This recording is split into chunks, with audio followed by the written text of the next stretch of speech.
बघतात संध्याकाळी किंवा उद्या सकाळपर्यंत मुख्यमंत्री कोण असेल हे स्पष्ट होईल असं वक्तव्य केलंय संजय शिरसाट यांनी। शिंदे, फडणवीस आणि अजित पवार पत्रकार परिषद घेऊन माहिती देतील असं शिरसाट म्हणाले। शिंदेंच्या चेहऱ्यामुळे महायुतीला फायदा झाल्याचाही दावा त्यांनी केलाय।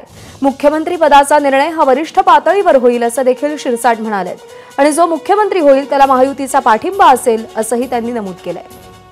तिन्ही नेते एकनाथ शिंदे साहेब असतील, देवेंद्र फडणवीस साहेब असतील किंवा अजितदादा असतील आणि जे आमचे वरिष्ठ नेते आहेत माननीय नरेंद्र मोदी असतील किंवा अमित शाह यांच्याशी चर्चा झाल्यानंतरच मुख्यमंत्री पदाचा उमेदवार कोण यांचं नाव जाहीर होणार आहे। हे तिन्ही नेते संध्याकाळी याबाबतची बैठक घेऊन योग्य तो निर्णय हा आपल्याला आपल्या समोर येईल। मला वाटतं आज रात्री उशिरापर्यंत किंवा उद्या सकाळी मुख्यमंत्री पदी कुणाची वर्णी लागली याची प्रेस कॉन्फरन्स घेऊन हेच नेते त्यांचं नाव घोषित करतील। एबीपी माझा, उघडा डोळे बघा नीट।